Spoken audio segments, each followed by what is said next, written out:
نحمده ونصلي على رسوله الكريم اما بعد فاعوذ بالله من الشيطان الرجيم بسم الله الرحمن الرحيم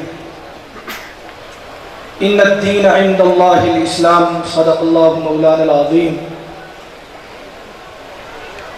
سامعین محترم، بڑوں کی موجودگی کے اندر بیان نہیں ہوا کرتے بلکہ بڑوں کے پڑھائے ہوئے سبق کو ایک دفعہ یاد دہانی کے لیے یاد کروایا جاتا ہے. میں آپ کا کوئی زیادہ وقت نہیں لوں گا، صرف 2-3 باتیں سیرت کے حوالے سے. اس وقت جو شخصیت ہمارے سامنے جلوہ فروز ہیں، حضرت مولانا مفتی حبیب الرحمان درخاستی صاحب دامت برکاتہم العالیہ، ان سے زیادہ بہتر اس موضوع کے حوالے میں کوئی بول نہیں سکتا، کوئی بات نہیں کر سکتا. میں صرف موجودہ حالات کے حوالے سے یہ سمجھنا چاہتا ہوں اور بتانا چاہتا ہوں کہ اس وقت ہمارے معاشرے کے اندر فتنوں کی ایک ایسی بھرمار ہے جس کا کوئی اندازہ نہیں کر سکتا. پہلے فتنے مخالفت کی صورت کے اندر آیا کرتے تھے، پہلے فتنے اختلاف کی صورت کے اندر آیا کرتے تھے. اپنے آپ کی شکل جو دکھانا چاہتے تھے وہ کھل کر دکھاتے تھے.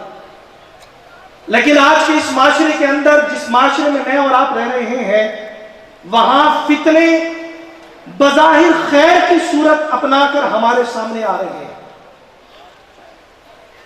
یہ موبائل جو آج میرے اور آپ کے پاس ہے، اس موبائل کے ذریعے ہر انسان اس قابل ہو گیا کہ وہ اپنے سامنے موبائل کی کیمرے کو آن کرتا ہے، خطیب اسلام بنتا ہے اور ایک کمرے کے اندر بیٹھ کر وہ اپنی ذہنیت، سوچ کو معاشرے کے اندر، لوگوں کے ذہنوں کے اندر ڈالنے کی پوری کوشش کر رہا ہے.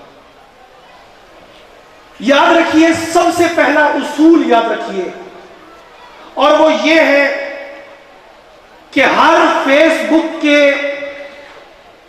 نام نہاد خطیب کو عالم مت سمجھا کریں، اس کی گفتگو سے متاثر مت ہوا کریں. یہ چال 5th جنریشن وار کہلاتی ہے. اس چال کے ذریعے سے ہماری نئی نسل کو تباہ و برباد کیا جا رہا ہے. میں خاص طور پر مخاطب ہوں کالج، اسکول اور یونیورسٹیوں کے طلباء سے. میں خاص طور پر مخاطب ہوں ان طلباء سے، ان لوگوں سے جو سوشل میڈیا کو عام طور پر استعمال کرتے ہیں. آپ نے دیکھا انجینئر مرزا محمد علی نامی وہ کذاب، جھوٹا، کس طرح سوشل میڈیا کے ذریعے زہر پھیلاتے ہوئے دین کی صورت اختیار کر کے پورے سوشل میڈیا پر علماء کی بدنامی کرتے ہوئے آج پھیلتا چلا جا رہا ہے. الحمدللہ اب نہیں، پہلے پھیلتا جا رہا تھا. اب اس کا کیا حال ہوا وہ آپ نے دیکھ لیا. میں بتانا یہ چاہ رہا ہوں، بظاہر وہ حدیث بیان کر رہا ہے، بظاہر وہ آپ کو ریفرنس دے رہا ہے.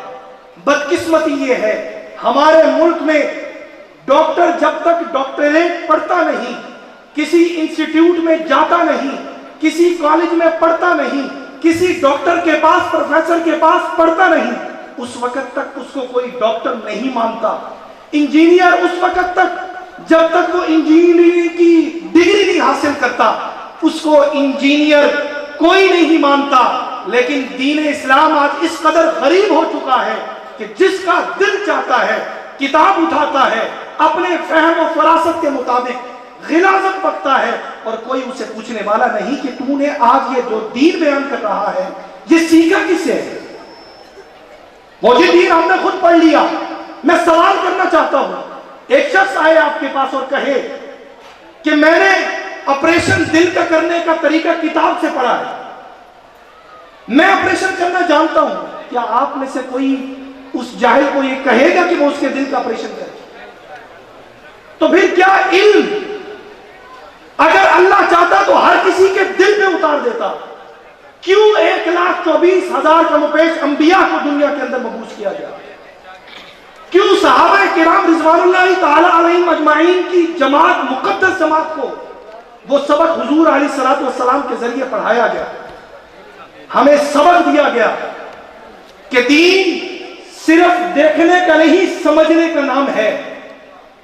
इंजीनियर मिर्जा मोहम्मद अली, वो कज़्ज़ाब जिसने उलमाए देवबंद को न सिर्फ बल्कि हर मक्तबा फिक्र के उलमा को गालन गलोच देकर पुकारा था। कई अरसे से आप देख रहे थे वो किस तरह सोशल मीडिया पर मुफ्ती तारिक मसूद साहब को बुला रहा था।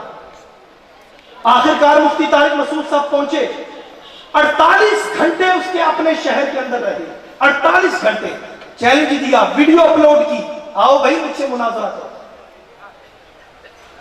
मेरा अपना जो नजरिया था कि मिर्जा मुनाजरा जरूर करेगा, लेकिन मुझे हैरानगी हुई, मुनाजरा तो दूर की बात है, उसने तो मुफ्ती तारिक मसूद साहब को मिलना भी गवारा नहीं किया।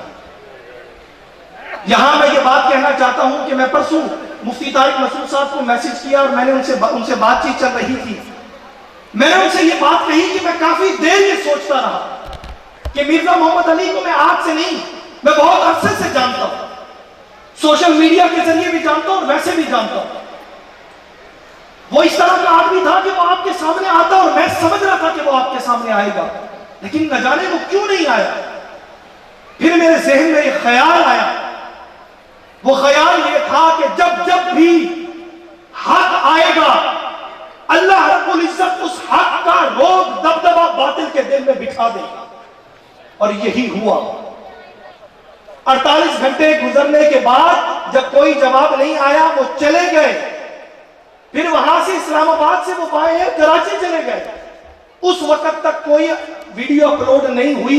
आखिर में अपलोड करके वीडियो बड़ी दबके मार के कह रहा था, ले आओ मेरे सामने मुफ्ती तारिक मसूद साहब को, ले आओ मेरे सामने मुफ्ती तकी उस्मानी साहब को, मैं सारी देवबंदियत को दफन कर दूंगा क़यामत तक के लिए।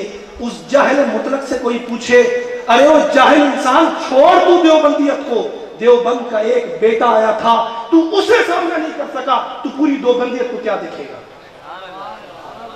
अल्हम्दुलिल्लाह आपके पास ये वो शख्सियत, अल्हम्दुलिल्लाह, अल्लाह का शुक्र अदा किया करें कि आपके सामने जो शख्सियत इस वक्त जलवा फरोज है, ये सफेद दाढ़ी ऐसे नहीं हुई, ये सारी जिंदगी कौला और कौला रसूलुल्लाह पढ़ाते पढ़ाते गुजरी है। ये सिर्फ किताबें खुद से पढ़कर दीन नहीं पढ़ाया गया। आज भी कोई पूछे, अल्हम्दुलिल्लाह शेखुल इस्लाम हजरत मौलाना मुफ्ती हबीबुर रहमान दरखास्ती साहब को यह इल्म होगा कि कहां से उनकी सनद किस तरह हुजूर अलैहिस्सलातु वस्सलाम तक पहुंचती है। यह अल्लाह का बहुत बड़ा फजल है, यह हम सब पर अल्लाह का बहुत बड़ा फजल है कि ऐसी शख्सियत हमारे पास मौजूद है। खुदा के लिए इन फेसबुक के मौलवियों से जो बक बक करते हैं, नाम नेहाल स्कॉलर से, वो प्रोफेसर जो खुद सारी जिंदगी कॉलेज में पढ़ते हैं, आखिर में जिस वक्त जिंदगी में रिटायर होते हैं, कुरान उठाते हैं और तफसीर लिखना शुरू कर देते हैं, कोई पूछने वाला नहीं कि तुम ये क्या कर रहे हो, कोई पूछने वाला नहीं। फिर बाद में जिस वक्त फसाद खड़ा होता है तो सब तैयार हो जाते हैं कि ये किस डिग्री की बुनियाद पर, किस बेस की बुनियाद पर आज के मौजूदा ये सोशल मीडिया के नाम नेहाद स्कॉलर गुफ्तगू करते हैं और इल्म झाड़ते हैं। लेकिन याद रखिए, वो मुफ्ती तारिक मसूद साहब भी कह रहे थे कि जब तक हक मौजूद है, जब तक हक